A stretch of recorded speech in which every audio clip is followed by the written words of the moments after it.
घटना इस प्रकार हुई थी कि सारी गोपियां जो थी, वृद्ध गोपियां, जितने भी यंग गोपियां थी, वो भी कंप्लेन लेकर आती थी उल्हाने लेकर। उनके कंप्लेन बढ़िया होते थे और बताते हैं कि कृष्ण वेदों की स्तुतियों को इतना ज्यादा पसंद नहीं करते हैं जितना पसंद करते हैं गोपियों के कंप्लेन कि कैसे बच्चा पैदा कर दिया तुमने, तो चोर निकला।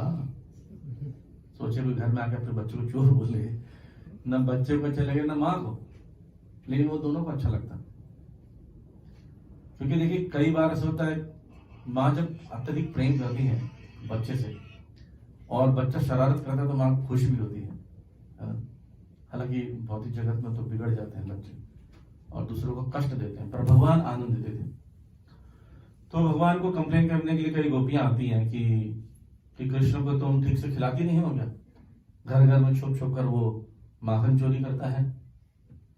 तो यशोदा जी कहती है कि बताओ कि हमारे घर में 9 लाख गौ हैं, कितना दूध माखन होता है, भला वो कैसे भूखा रहेगा, तुम झूठ बोलती हो। तो कृष्ण खड़े बोलते, देखा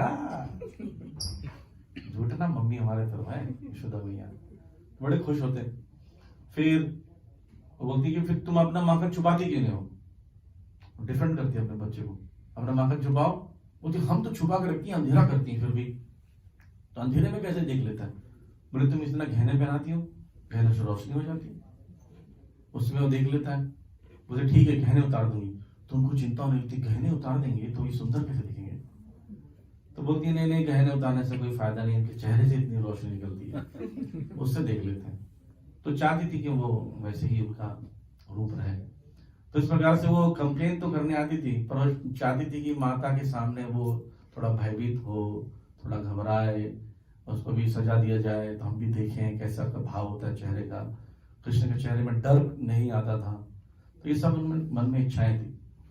और कृष्ण ज्यादातर उन घरों में चोरी करते थे जिन घरों का माखन, पर्टिकुलर डे का माखन जो है वो जाने वाला कहाँ, कंस के पास। इसी के यहाँ से चोरी कर, टैक्सी नहीं जाएगा।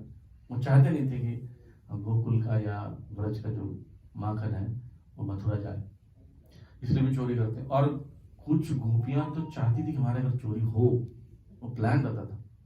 एक प्रभावती नाम की गोपी थी, वो सबसे ज्यादा अपने घर में चोरी करवाती थी। हाँ, क्या करती, बहू को कहती, बहू अरे ठीक से रख ले, वो काला वाला लड़का आ जाएगा नहीं तो। और उसको बांध देती ऊपर में, कहीं चीखे पर बांध देती अंधेरे कमरे में, और ऐसे जगह में बांधती जहाँ खिड़की से आने जाने का रास्ता क्लियर हो। और खिड़की को अंदर से बंद नहीं करती, बाहर से बंद करती।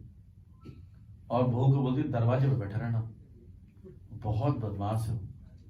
ठीक है, मैं आती हूँ किसी सहेली से मिलने के लिए जा रही हूँ, और जाती कृष्ण को ढूंढती रहती, कृष्ण का है। अच्छा, वो कृष्ण में बढ़िया हुआ नटखट है ना, वो बैठे रहते, जैसी प्रभावती काकी आती उधर देखने लगते हैं। काकी आ गई, बोली अरे कृष्णा तुम यहाँ क्या कर रहे हो। बोले इंतजार कर रहा हूँ मित्रों का। बोलते अच्छा, तो आज माखन चोरी करने नहीं जाओगे। माखन कौन चोरी करने देता है काकी, आज तो कोई बुलाता भी नहीं। तो बोलती चलो मैं बताती हूँ, हमारे घर में जो बहू रानी ने छुपा कर रखा माखन को, तो वहां चोरी करना। तो बोलती हाँ, मेरे मित्रों को आ जाने दो। बोलती लेकिन जाना दरवाजे से नहीं, दरवाजे में बैठी हो, जाना पीछे से खिड़की से। भगवान खुश हो जाते हैं। मित्र आते हैं, बोलते हैं, तो मित्र आते सब सुबल सखा सुदाम सखा सब आते हैं, बोले कहाँ चलना आज माखन चोरी करने। आज तो पहले से कोई प्लान बनाने की जरूरत नहीं है, प्रभावती काकी ने न्योता दिया है हमें, आज वहां पर उनके घर में पार्टी है, तो चले जाते हैं। और पीछे से जाकर खिड़की से जाकर सब चोरी कर लेते हैं। तो गोपियों को भी आनंद आता था। तो अब उधर से प्रभावती गोपी आती है घर वापस, और बहू बैठी है अभी गेट पर ही बैठी हो, उधर से चोरी हो भी है। बोले तुम यहाँ बैठी हो। बोले हाँ, माखन सुरक्षित है। बोले हाँ सुरक्षित है, कृष्ण आया नहीं।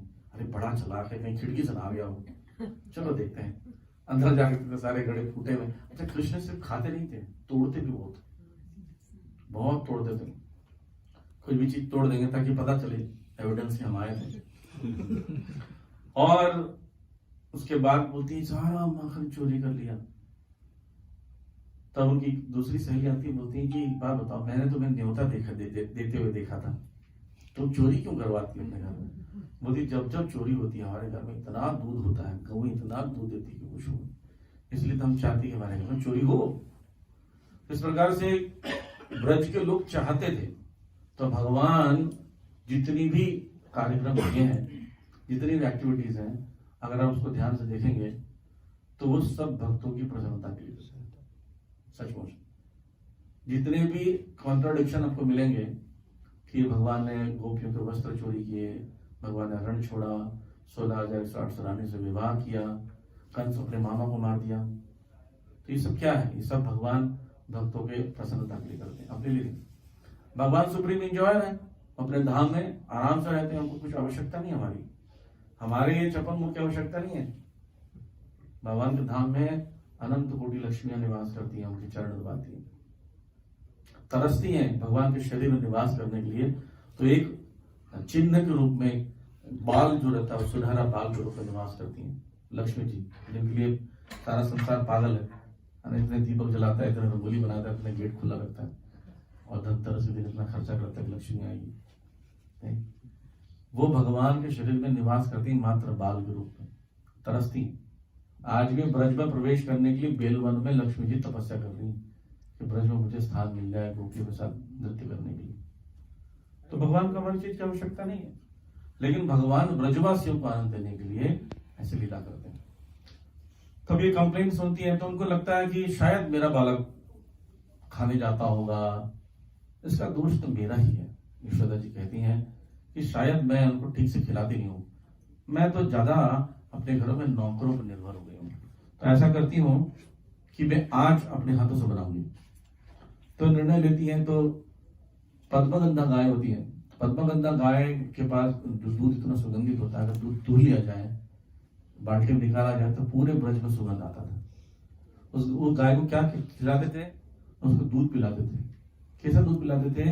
पहले लाखों गायों का दूध निकाला जाएगा, उसको हटाया जाएगा, फिर खिलाया जाएगा, पिलाया जाएगा कुछ गौओं को, कुछ गौओं से दूध निकलेगा, फिर उसको हटाया जाएगा, फिर उसका दूध निकालकर पद्मगंधा गाय को दिया जाता था। तब वो गाय से जो दूध निकलता था वो कृष्ण के लिए माखन बनाने के लिए यशोदा मैया तैयारी कर रही।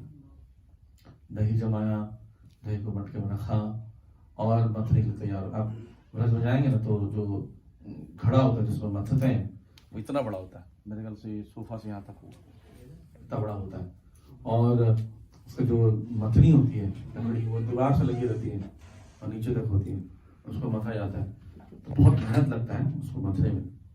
तो इसलिए वो मथनी मथ रही थी, दही निकला हुआ था, दही से जब माखन निकलता है दीवारों में चिपक जाता है और बीच में क्या मट्ठा बच जाता है या छाछ बच जाती है। तो कृष्ण सोए हुए हैं, कृष्ण की नींद खुलती है। ज्यादातर जब नींद खुलती है बच्चों की तो भूख से खुलती है, और भूख लगी कृष्ण को, कृष्ण उठते हैं और माता के पास आ जाते हैं और हाथ को पकड़ लेते हैं। क्यों? अटेंशन अपनी तरफ खींचने के लिए। हाथ पकड़ लेंगे तो माता करते हुए आंख बंद करके वो कीर्तन कर रही हैं, भगवान के नामों को उच्चारण कर रही हैं कि इसने ये किया, उसने वो किया, ऐसी लीलाओं का, मेरा बालक तो ये है। गांव के लोगों को देखो ना तो वो लोग हर चीजों को बड़ा जल्दी ही गाने में परिवर्तित कर देते हैं, बोलने में एक्सपर्ट होते हैं। तो गाते हुए कर रही होती हैं, हाथों की चूड़ियां खनखनाट रही हैं, ऐसा लग रहा है कि करताल बज रहा है और कीर्तन हो रहा है। तो कृष्ण आ जाते हैं, कीर्तन होने से कृष्ण आएंगे? कृष्ण आते हैं, हाथ को पकड़ लेते हैं, अटेंशन माता करते थे, किसने पकड़ा, देखती है नहीं मेरे लाला। तो वो उनको समझ जाती है, माँ बच्चों को देख के समझ जाती है इसको भूख लगी है, तुरंत गोदी बिठाती है और दूध पान कराती है। दूध पान करा रही है और फिर से वो लीन हो जाती है मथने में। कृष्ण दूध पी रहे हैं आराम से, परंतु पास में जो पद्मगंधा गाय का जो बड़ा सा बर्तन में दूध रखा हुआ है वो उबलने लगा। वहां पर देखिए भगवत धाम जाएंगे तो वहां की जो धूल है, एक एक कण भी, वो क्या है, एक एक कण भी आत्मा है, स्पिरिचुअल है। वहां पर कुछ आत्मा ये सोचते रहते हैं कृष्ण काश इस बार इस स्थान पर आए और कृष्ण अपना पैर रखें। जब कृष्ण उस पर्टिकुलर आत्मा पर, आत्माओं पर पैर रखते हैं, ऐसे हो जाती है आत्माएं कि कृष्ण ने पैर रखा है, और जब उठाते हैं तो विरह हो जाता है। ये है धाम का, एक एक आत्मा है यहाँ की। अच्छा, कई लोग बोलते हैं जी प्रभु जी अगर एप्पल अगर वहां पर आत्मा आया उसको खा जाएगा तो क्या होगा? नैन चिदंती सतराणी नैन गति भाव, आत्मा मरती नहीं है। लेकिन क्या होता है, पुनः वो वहीं पर आत्मा वहां पर आ जाती है फल के रूप में। तो इस प्रकार से सब सेवा में लगे हुए। तो दूध भी तो आत्मा होगी। तो दूध जो चिन्मय आत्मा है वो सोचने लगी कि सारा दूध अगर माँ का ही पी जाएंगे तो मुझे मेरी सेवा कब होगी। तो पद्मगंधा गाय के जो दूध है वो क्या करने लगता है, उबलने लगता है, उफन जाता है दुख से कि मुझे सुसाइड कर लेना चाहिए अग्नि में घुसकर। सुसाइड तो हो नहीं सकता धाम में, लेकिन फिर भी ऐसा विचार आता है दुख प्रकट करने के लिए, उबल के गिरने लगते हैं। माता का ध्यान अचानक से जाता है, वो किचन में देखती है कि वो दूध उबल रहा है, तो सोचती है कि ये दूध कृष्ण के लिए है और उबल जाएगा तो उतना माखन नहीं बनेगा, तो इसलिए दौड़ती हूँ। तो कृष्ण को उठा कर रख देती, इतना समय नहीं था कि कृष्ण को उठाए और ठीक से रखे, तो जल्दी से रख देती हूँ, क्योंकि दूध को जाकर ध्यान देने के लिए तेजी से दौड़ना पड़ेगा, और तेजी से दौड़ने के लिए आपको किसी भी व्यक्ति को जल्दी से रखना पड़ता है। तो वो सम्मान पूर्वक रखा नहीं, मतलब उठाया और से रख दिया कृष्ण को, और दौड़ गई, दौड़ते हुए जाती है और जल निकालकर दूध में डालती है। यही विधि होना चाहिए, फूकना नहीं चाहिए, फूकने से आपके मुंह का जो थूक जाएगा, भगवान को भूख कैसे करिएगा, तो जल छिड़कना चाहिए, जल से, या फिर उसके बाद उसे उतार दीजिए चूल्हे से। इतना भारी रहता है, पहले जल छिड़कती है, नॉर्मल होता है, अग्नि के कास्ट को बाहर निकालती है, अग्नि की लौ कम होती है, फिर वो उठाती है उनको जैसे बाहर रखती है, इतने में टाइम लगता है। कृष्ण को भयंकर क्रोध आ जाता है, कृष्ण को क्रोध आता है। कृष्ण प्रयास करते हैं कि अपने क्रोध को लाल रंग से शोभित करते हैं, जैसे यहाँ तो लाल रंग इतना नहीं है, डार्क लाल जो होता है तेज, वो लाल रंग होता है, रजोगुण का होता है, और सफेद होता है सतोगुण का। तो जब गुस्सा आता है तो हम लोग ऐसे करते हैं ना, दांत से ओठ को दबाते हैं, ओठ लाल रंग का होता है और सफेद रंग का दांत होता है, तो हम क्रोध को रोकना चाहते हैं। सतोगुण से रजोगुण को दबाया जा सकता है, रोका जा सकता है, तो प्रयास करते हो। तो कृष्ण रोकते हैं, लेकिन कृष्ण का फिर भी क्रोध आ गया, इतना बड़ा अपमान, और तुच्छ से दूध के लिए, मेरे जैसे व्यक्ति के लिए, और मां ने ऐसा किया, मां मेरे साथ अन्याय कैसे कर सकती है, ऐसा बोलते हैं। तो उनको समझ में नहीं आती क्या करें, अब मां से लड़ सकते नहीं है, क्रोध को कहाँ शांत करें। देखिए क्रोध आता तो हम कहीं ना कहीं शांत करते हैं, कोई लोग बहुत खाते हैं, कोई लोग सोते हैं, कोई लोग घूमने चल जाते हैं, कोई गाड़ी तेज चलाते हैं। कई ऑफिस में ऐसा होता है कि वो पंचिंग बैग रहता है, एक रेस्ट रूम बोलते हैं, रेस्ट रूम बना देते हैं, उसमें बैग टांग देते हैं, उसमें लिखा रहता है बॉस, मारते हैं उसको, बॉस से लड़ाई होगी ना, तो गुस्से में जाकर उसका बॉस को मारते रहते हैं। है किसी ऑफिस में बनाना चाहिए, घर में बना सकते हैं, पत्नी पति वाला बना हुआ है, वेरी गुड। तो कृष्ण को क्रोध आया, कृष्ण बोले कहाँ शांत करो। कृष्ण क्या कहे, सामने हम देखे घड़ा, इसी को फोड़ देता हूँ, बहुत मेहनत करी थी ना मम्मी, तभी उनको पता चलेगा, बदला लेने का तरीका है। सोचे किससे मारूं, सामने देखते हैं सिलबट्टा है, उसको उठाते हैं, और भगवान अपने दिमाग ऊपर नहीं तोड़ते हैं, नीचे तोड़ते हैं, ताकि जितना उसमें से छाछ है और माखन से बह जाए, बह जाता। पर उनको इतना अंदेशा नहीं था कि पूरा बह जाएगा, पूरा बह जाता तो उनको भय होता है कि माँ आएगी या मारेगी या कुछ ना कुछ सजा देगी, तो भागते हैं। भूख पूरी मिटी नहीं, क्योंकि दूध आधा ही पिया था, बीच में मां छोड़ दी थी, तो भूख लगा था। तो जब जाने लगे तो एक कमरा था सामने में, उस कमरे में पुराने जमानों में अभी भी गांव में देखेंगे तो गांव में जो सांकल लगा रहता है और उसमें ताला लगा रहता है, पर वो पुराना हो जाने पर थोड़ा गैप हो जाता है, इतना गैप रहता है, पूरा खुलता नहीं, बड़े लोग जा नहीं सकते, बच्चे जा सकते हैं। तो कृष्ण कहते हैं घुसने लगते हैं, फिर उनको याद आता मम्मी भी यहीं पर आएगी, तो चाबी ऊपर से निकाल लेते हैं, चढ़कर चाबी रख लेते हैं, अंदर घुस जाते हैं, और चाबी खिड़की से बाहर फेंक देते हैं कि माँ घुस नहीं पाएगी, मैं घुस जाता हूँ। और अंदर जाकर उखल के ऊपर चढ़ते हैं और ठीके से माँ का निकाल खाने लगते हैं, माँ का बहुत पसंद है। इतने में देखते बंदरों को, बंदरों को इशारा करके बुलाते हैं, बंदर भी बड़े चला, बंदर आकर उनको भी खूब खिला देते हैं अच्छे से, बंदरों बहुत सारे माखन रहता है, सब खिला देते हैं। माता यशोदा इतने में जब आती है दूध का रंग कि चलो मैं लल्ला को फिर से दूध पिलाऊंगी, आके देखते ये क्या कर दिया, पूरा घड़ा फोड़ दिया और सारा कुछ सब कुछ फैल गया है। तो वो जरूर कृष्ण की कार्य होगा, पैरों के चिन्ह को देखकर समझ जाती है। जब आप दौड़ते हैं तो डिस्टेंस अच्छा बनता है दौड़ने का, तो समझ यदि दौड़ के गया मतलब भयभीत है, भयभीत का मतलब इसने ही तोड़ा है। और जहां गया तो उनके पैरों के निशान, दही और दूध के निशान जो होते हैं बहुत लंबे समय तक बने रहते हैं। पीछे पीछे जाते हैं तो चाबी देखती, चाबी नहीं है। चाबी उसने क्या किया, और साथ में लेके फेंक दिया था। लेकिन गांव में टेक्निक होता है, जोर से धक्का देने पर खुल जाता है। तो जोर से धक्का देने का टेक्निक होगा, खोल दिया। खोल के देखते हैं तो उनको उम्मीद नहीं थी कि माता यशोदा अंदर हो जाएगी। और जब वो प्रवेश करती हैं तो जब कृष्ण को देखती है तो उनका क्रोध और बढ़ जाता है। एक तो खड़ा पूरा ठीक है, और ये क्या कर रहा है, माखन चोरी कर रहा है, सही में चोर है। और देखो खुद तो खा रहा है, बंदरों को भी खिला रहा है। बंदर पेट भर के खा चुके हैं। माता जो छड़ी उठा लेती है यहाँ से, तो छड़ी उठा के कहती हैं कि क्या कर रहा है। तो बोलते मैं टेस्ट कर रहा था कि माखन कैसा है। 3rd क्लास का माखन है आप लोगों का, देखो बंदर भी नहीं खा रहे। और बंदर इतना पेट भर गया, बंदर को खिलाते ना, बंदर ऐसा करते, बोलते तो नहीं ऐसा करते, पेट भरा हुआ। बोले देखो कोई नहीं खाता बंदर। तो बोलती यही बताती हूँ कि टेस्ट कैसा है माखन का। छड़ी लेके जब दौड़ती है, कृष्ण खिड़की से कूद के भाग जाते हैं। अब यशोदा मैया उनको दौड़ा रही है, और कृष्ण क्या चाहते हैं कि भाग कर चले जाओ ऐसी जगह जहां मां पकड़ ना पाए। भाग कर कहा जाते हैं। अब गांव में भी कुछ, गांव में ऐसा है, हमारे गांव में तो है ही ऐसा कि मेन रोड पे जो होता है पुरुष चलते हैं, पिछले रोड पे स्त्रियां आना जाना करती है।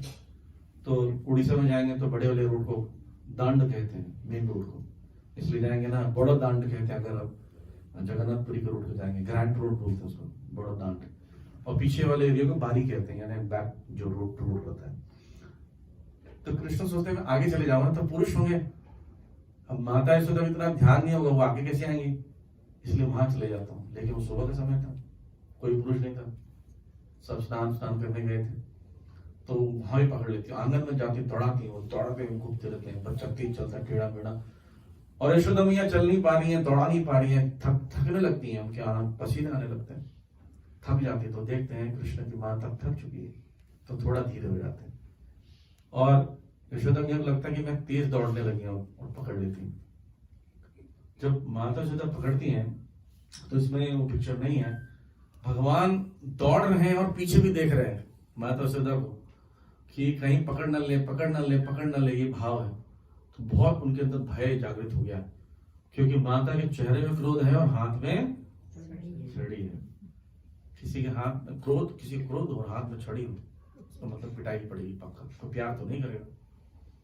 और जब पकड़ लेती हैं, और उसको पकड़ने के बाद भगवान उस समय कपड़े नहीं पहने, देखिए यहाँ पे कपड़े नहीं पहने बिल्कुल, बस वो धारण किए हुए, गहने धारण किए हुए, और पकड़ लेती है उनको, हाथ पकड़ के घसीट के ले जाती है।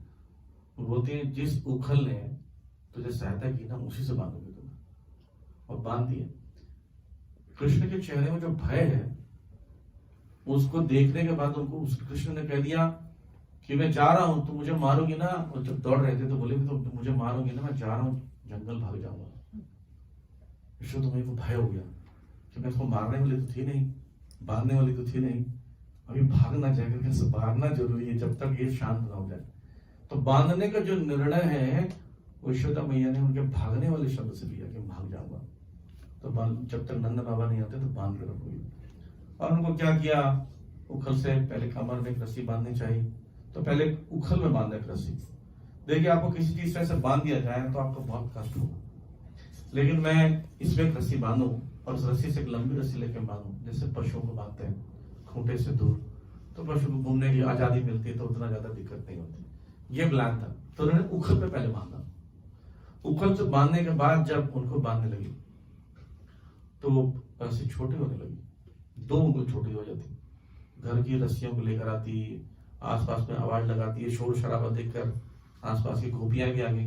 वो बड़ी खुश हुई, बहुत अच्छा, उसको बांधो, उसको बांधो, उसको बहुत बदमाश है। देखिए हम कहती थी कि चोरी करता नहीं बांधती, आज अपनी आंखों में देखा ना, बांधो, हम लाती मदद करती है रस्सियां। तो रस्सियां ला के देती है, रस्सियां सब बांधने का प्रयास करते हैं, रस्सियों से रस्सियों को जोड़ते हैं, पर रस्सियां फिर भी छोटे, जब पेट तक आता तो 2 उंगल छोटा हो जाता।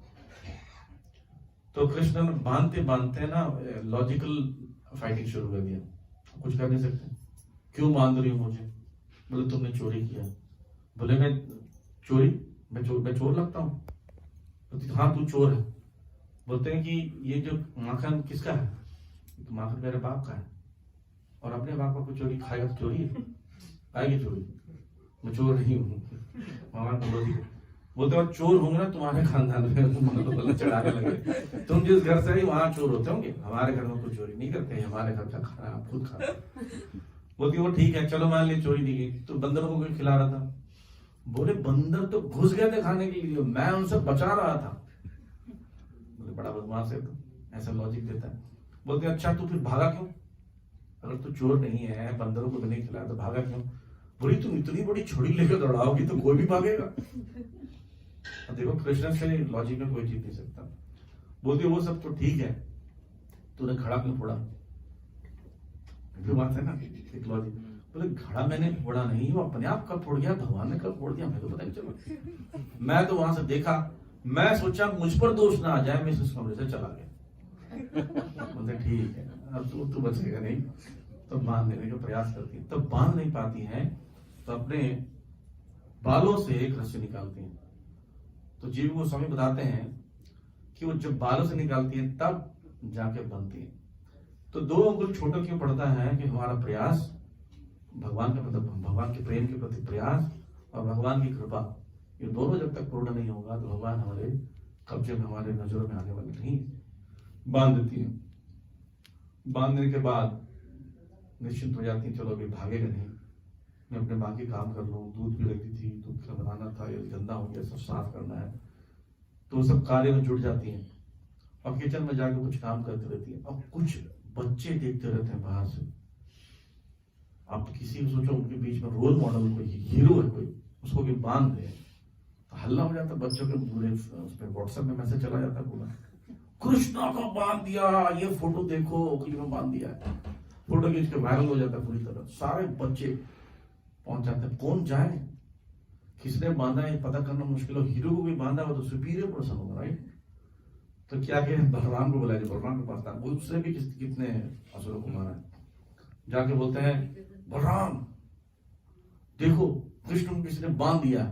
कृष्ण को किसने बांधा मेरे भाई को, चलो मैं देखता हूँ। बोले हाँ अंदर जाओ, हम खिड़की से देख रहे हैं। वो अंदर नहीं जाते थे फ्रेंड्स, खिड़की से जाते अंदर, हम देखते हैं कृष्ण को देख और सिसकना जो और रोने लगते हैं कि भैया आगे बचाने के लिए। तो कृष्ण बलराम जब किसने बांधा मेरे भाई को, कौन है वो जरूरत कर सकता है, जानते नहीं है कौन है, ये परम पुरुषोत्तम है, सारा संसार की सारे पे चलता है। ऐसे बड़ी बड़ी बातें बताती हूँ, जगन्नाथ जी रूप में प्रकट हुए, ऐसे रूप में प्रकट हुए, वरा रूप में प्रकट हुए, हिरणाक्ष को मारा, हिरण्यकश्यप को मारा, जानते नहीं कौन है। बोलते बोलते अंदर जाते रहते हैं, माँ सुनते रहती है, बोलते ये कौन है, ये बोलते ये सब अवतार तुम जानते नहीं हो, तुम कौन हो। बोलते मैं भी अनंत शेष हूँ, ये हूँ वो हूँ, बताने लगते। लक्ष्मण के रूप में प्रकट हुआ था, माता सुधा उठ खड़ी होती है और छड़ी पकड़ लेती है, बोलती सारे अवतार हमारे घर में पैदा हुए, ये जो छड़ी दिख रही है बेटा, सारे अवतारों का भूत निकाल दूं। हाँ तो फिर समझ में आता है, ये माँ के सामने तो किसी की नहीं चलती। आप संसार के कितने बड़े भी तोप हो। मैं कटवारी सराय में प्रीचिंग के लिए जाता हूँ, तो बगल में एक बॉडी बिल्डर भारी बर्तन, हमेशा देखता हूँ अवार्ड्स मिलते रहते हैं। एक बार वो अच्छा जब थोड़े होते हैं ऐसे, तो कभी कभी वो गलतियां भी करते हैं, तो एक बेचारे सब्जी वाले को परेशान कर लेते हैं। तो देखा हम कि माँ है, 90 साल की होगी माँ, वो आई बाहर देखी और उसको कान पकड़ लिया उसका। तो क्यों मार रहा है उसको, सब्जी वाले को कान पकड़ लेती, मम्मी मम्मी छोड़ दो, मम्मी ऐसे कर रहा है, उसको लेके जा रहे हैं अंदर। बॉडी बिल्डर है, मम्मी के सामने नहीं चलती, अंदर लेके से लेगी, क्यों परेशान कर रहा है सब्जी वाले को। चलो तो माँ ऐसी होती है। और आप सब लोगों ने अपनी माँ से कुछ ना कुछ प्रसाद तो मिला ही होगा ना, किसी को झाड़ू मिला था, किसी को चप्पल, किसी का वो कपड़ा धोने वाला। हाँ तो ये माँ के सामने सब कुछ, सब लोग डर जाते हैं।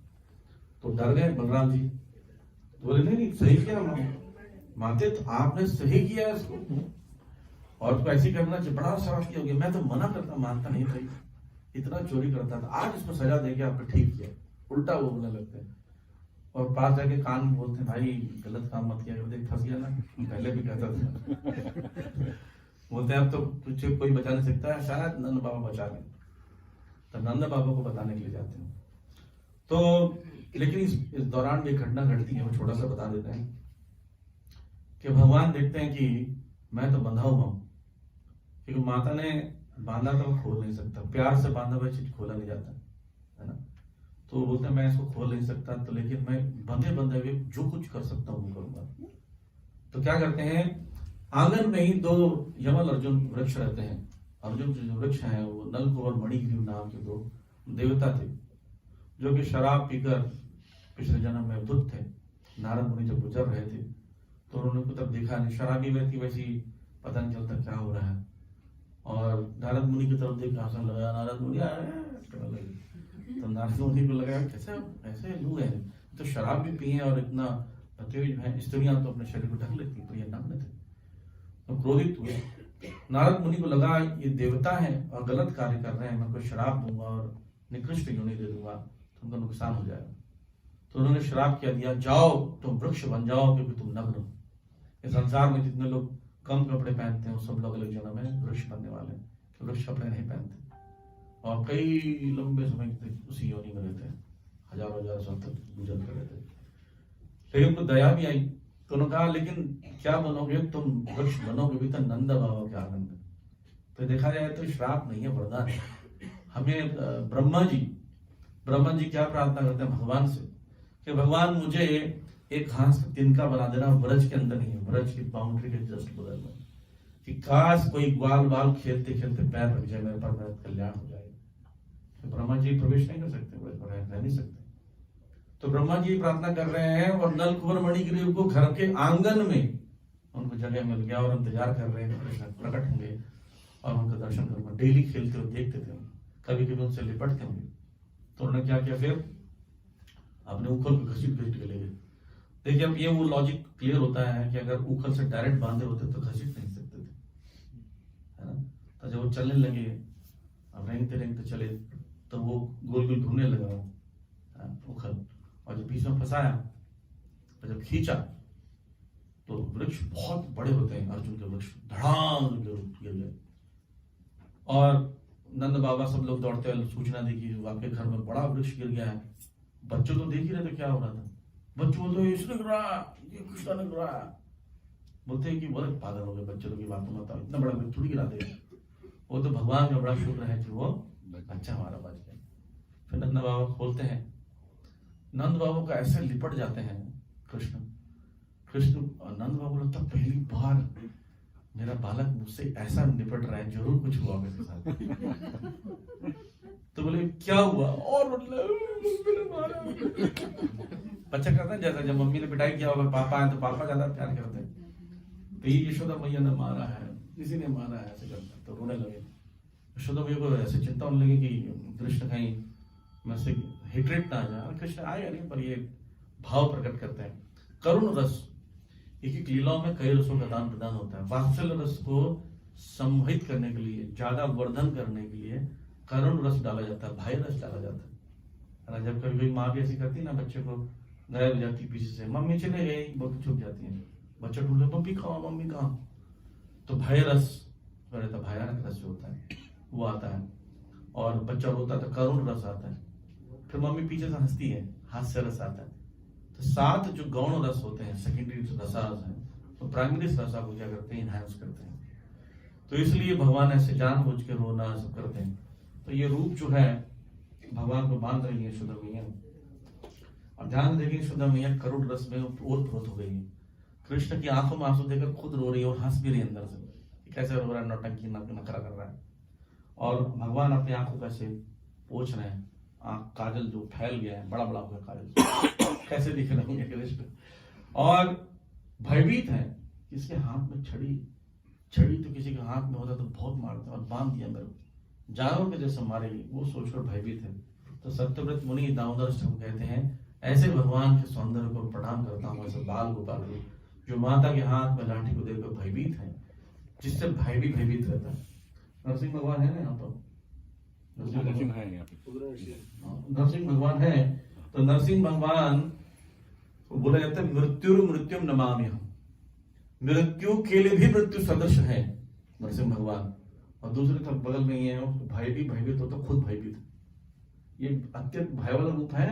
उस दिन प्रभु जी बता रहे थे बलभद्र प्रभु की एक भयभीत वाला रूप है और ये भय को भयभीत करने वाला रूप है, सामने आमने सामने नहीं, है ना। तो ये भगवान की लीला है।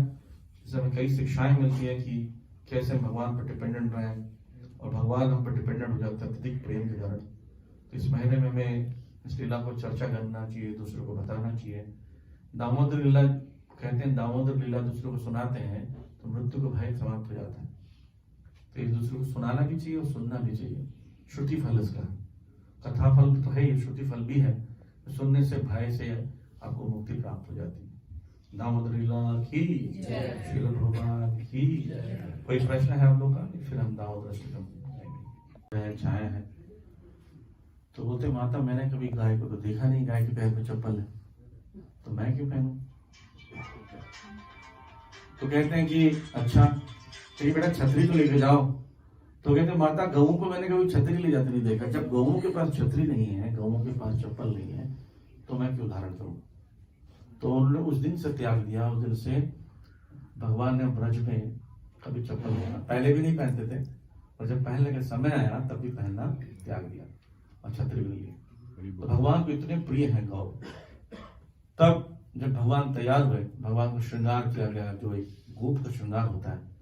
गोप श्रृंगार में बहुत सारी वस्तुएं रहती हैं श्रृंगार के लिए। एक बिगुल होता है जो किसी गाय का सिंग होता है या किसी जानवर का, उसको बजाते हैं तो आवाज आती है। तो उसमें भगवान ऐसा आवाज निकालते थे अपने बांसुरी से या बिगुल से कि पर्टिकुलर ग्रुप ऑफ गाय आती थी। गायों का नाम था धौली। धौली जो लीडर है वो सफेद कलर की गाय होगी, तो उसकी टीम में जितने होंगे सब एक साथ आएंगे। धौली आवाज बेसे निकलेगा उसमें से। हम तो अगर कुछ भी बोले, हरि बोल बोले तो बहुत लोग पलट कर देखते हैं किसको हरि बोल बोला पता नहीं। लेकिन भगवान जब बांसुरी बजाते थे या ऐसा आवाज लगाते थे तो पर्टिकुलर गाय ही आएगी, काली आएगी, धौली आएगी, रंभा आएगी, नाम अलग अलग होता था। अभी जाएंगे मायापुर में गौशाला में देखेंगे हर गऊ का नाम है और पुकारने से आते हैं। तो भगवान को भी श्रृंगार किया गया वही बिगुल के साथ, और एक रस्सी कमर में बंधी रहती थी। रस्सी की आवश्यकता होती थी कि अगर कहीं आप किसी चीज को पार करना है, किसी स्थान से कुछ तोड़ना है या गऊ को ठीक से बांधना है, तो एक रस्सियों का गुच्छा भी होता था और एक लकड़ी होती थी। लकड़ी भी होना जरूरी है, अगर कोई और जीव आ जाए उनको हमला करने के लिए, गऊ को या गऊ को हाँकने के लिए लकड़ी की आवश्यकता होती है। भगवान पगड़ी बांधते थे, चादर को जैसे उत्तरी रखते हैं भक्त लोग बिछा देंगे, वहां पर कलेवा ग्रहण करेंगे, नाश्ता, ब्रेकफास्ट, लंच। तो माता यशोदा क्या करती हैं, लंच बांधती, कमर में बांध देती। हमारा लंच बैग होता है जो हीट करने वाला, गर्म करने वाला, ऐसा होता है। लेकिन भगवान का लंच ऐसा नहीं होता, वो कपड़े में बांध देते हैं बस। मिट्टी के बर्तनों में भोग होता है और सगोरे में भोग होता है, और खाने के लिए क्या रहता है उनके पास, कभी कभी वो भी नहीं होता है। तो क्या करते हैं, जंगलों से पत्ते तोड़ लेते हैं, भोज पत्र बड़े बड़े आते हैं, उन भोज पत्रों से ही पत्तल बनता है। उसको नदी में धो लेते हैं और उसको बिछा देते हैं और बैठ कर खाते थे। और कुछ पत्थरों को, छोटे पत्थरों को मोड़ देते हैं और शीतल जल जो है गोवर्धन से जो निकलती प्रवाह, उसको ग्रहण करते पीते। एक्चुअली हम भी करेंगे तो बहुत आनंद आएगा ऐसे। हमारी आदत होगी थर्माकोल, प्लास्टिक, स्टील, हमारा लेवल हो गया। पुराने जमानों में ब्राह्मण जो भोजन करते थे ना, वो सोने की थाली में करते थे और सोने की थाली को फिर वो लेके साथ में जाओ। ऑब्वियसली उसको कूड़े में तो फेंकेगा नहीं। तो ब्राह्मण जो लेके जाते थे ना, तो वो अपने साथ नहीं रखते, बीच में कोई गांव आता है, गांव में किसी गरीब के यहाँ फेंक देते ताकि उसको प्राप्त हो जाए, वो धनी बन जाए। तो भगवान को ऐसा श्रृंगार करके भेजा गया। भगवान जब चलने लगे तो सूचना मिल जाती है गोपियों को, राधा रानी को सूचना मिलती है कृष्ण गौचारण के लिए जा रहे हैं। तो उनको चिंता होने लगी, कृष्ण जा रहे हैं दूर, पास में तो हम लोग भी चले जाती थी देखने के लिए। तो सोचती मैं भी जाऊंगी कृष्ण को देखने के लिए। तो क्या करती हैं, दौड़ने लगती हैं। अब देखिए वो क्या बोलते हैं, लहंगा बोलते हैं। लहंगा होता, अगर राधा रानी के चरण दिखते नहीं थे चलती थी, इतना बड़ा लहंगा होता है। अब उस लहंगे में दौड़ नहीं सकती, फंसने के चांस है। तो राधा रानी क्या करती है, अपने लहंगे को थोड़ा एड़ी तक उठाती हैं और दौड़ने लगती पकड़ के दोनों हाथों से। तो पहली बार श्रीमती राधा रानी के चरण का दर्शन होता है। श्रीमती राधा रानी की जय। तो इसलिए आज के दिन दर्शन में दिखाया जाता है। वृंदावन में, मायापुर में, हमारे मंदिर में भी है नहीं? 3 साल से बंद हो गया है, हम लोग पापी हैं हम लोग से। वृंदावन के और मायापुर के भक्तों को तो दर्शन मिल रहा है अभी, आपको शायद ऑनलाइन देखा होगा। तो फिर अच्छा, जब दौड़ के जाती हैं तो भगवान जा रहे हैं। अच्छा, भगवान से गौएं भी इतना प्रेम करते थे कि वो आके ना, बछड़े जो बड़े हो गए, बछड़े भी 3-4 साल में बड़े हो जाएंगे साथ में, तो उनकी आदत हो गई थी कि वो आके क्या करते थे, भगवान के घर के सामने खड़े हो जाते थे। अब कोई भी भगाता चाहते नहीं, क्योंकि कृष्ण जाएंगे तो हमको साथ में जाएंगे, तो सब इंतजार। और कृष्ण चलते तो अपने आप चलने लगते, किसी को हाँकना नहीं पड़ता था, इतना प्रेम था। तो जब कृष्ण चलने लगे और गौ लाखों गाय, नंद बाबा के पास 9 लाख गाय थी, तो मान के चलते हैं कुछ बूढ़ी भी होंगी, लूली अंगड़ी होंगी, बीमार होंगी, फिर भी कितनी होंगी, 1 लाख होंगी बीमार, बाकी कितनी गौवें थी? इतनी सारी गौवें थी कि अगर निकल चले तो कई घंटों तो पिछली गाय तो रह ही जाएगी, सबसे पीछे वाली गाय, इतनी दूर थी। तो श्रीमती राधा रानी दौड़ते दौड़ते आती है कृष्ण को देखने के लिए, धूल दिखता है बस, और उनके अंदर विरह बढ़ जाता है। तो क्या करती हैं, वो गोप का वेश धारण करती कि मैं भी जाऊंगी। चिंता किस बात की थी कि जब वत्सचारण होता था, अब तो वो पास में होता था, गांव घर के आसपास, तो मिलना आसान था, इतने दूर, फिर अभी जाने में आने में समय लगेगा। वृंदावन अगर भगवान जाएंगे, आप देखिए गोकुल से वृंदावन हमें ही कितने घंटे लग जाते हैं, 1 घंटा लग जाता है बस में, और पैदल चल के जाने में कितना समय लगेगा। तो श्रीमती राधा रानी जाएंगी तो घर में फिर कुटिला जटिला की सास भी है, ननंद बोलेंगे ना, ननंद है, उनको बड़ा टेंशन हो जाता है कि तो कुलक्षणी है, कृष्ण कुलक्षणी ऐसा नाम दे दिया था उन लोगों ने। तो इसलिए वो सोचते हैं कि मैं कैसे जाऊं, तो गोप का वेश धारण करती है, गोप बन के जाती है। इसलिए वृंदावन में आज राधा रानी को गोप का वेश धारण किया। वो बाहर से देखने से लग रहा है कि अरे बलराम जी फिर से आगे लग रहा है, ऐसा लगता है, तो वो धारण करते हैं। आज के दिन बहुत ही पवित्र दिन है। आज के दिन तो गाय की पूजा करनी चाहिए, श्रृंगार करना चाहिए गाँव का। पुराने जमाने में तो गौओं को स्वर्ण जड़ित सींग में जड़ दिया जाता था, यहाँ पर सोने की घंटी होती थी, अभी होगा तो कोई बीच में निकाल लेगा अगर आग भी लगा दिया जाए तो, नहीं। और मणि आदि होती थी, माथे में मणि होता था, और उस उनके पीठ पर एक चादर होती थी, वो भी उसमें मणियां जड़ित होती थी, ऐसा होता था। कृष्ण द्वारका में जब दान देते थे, प्रत्येक दिन अपनी पत्नियों के साथ और अपने बच्चों के साथ दान देते थे। गाय 13,065 गाय प्रत्येक दिन देते थे, श्रीमद् भागवतम का उल्लेख आता है, और सब स्वर्ण मणि जड़ित होती, हीरे जड़ित होते थे। तो गौओं से इतना प्रेम था, तो इसलिए आज गाय की पूजा भी करते हैं। वैसे तो गोवर्धन पूजा के दिन भी गौ पूजा होता है, पर आज के दिन भी होता है, और गौओं का रेस भी लड़ता है कभी कभी। तो ये आज का गोपाष्टमी का दिन है, और हम चर्चा करेंगे दामोदर लीला के विषय में। तो ये महीना जो है दामोदर मास के नाम से जाना जाता है, और दीपावली के